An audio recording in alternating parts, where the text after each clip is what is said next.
Ustawi wa mwanadamu yeyote unategemea nafasi, unategemea mahali ambako Mungu alimuweka, ndipo pale yule mtu aweze kufanikiwa. Na ndio maana tuko watu wengi, lakini katika kuwa watu wengi, kila mmoja ana kitu ama ana karama ambayo Mungu ameiweka ndani yake.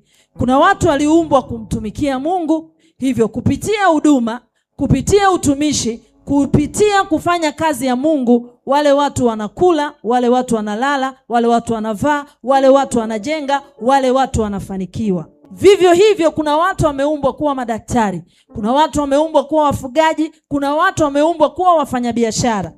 Kwa hivyo kile ambacho adui anakifanya maishani mwako, anakutoa mahali ambako Mungu alikuweka ili akupeleke mahali kwingine, na pale mahali pengine hautafanikiwa kwa sababu sio mahali pako.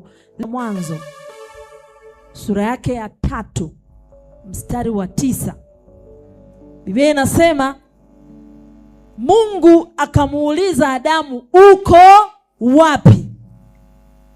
Kwa nini alimuuliza Adamu yuko wapi? Ni kwa sababu Mungu alipomuumba Adamu alimuweka ndani ya bustani ya Edeni. Ndani ya ile bustani alitakiwa aishi kwa starehe, ale matunda yote, afurahi, aenjoy maisha. Lakini wakati alipokuja kutembelea bustani, alifika akakuta Adamu hayupo.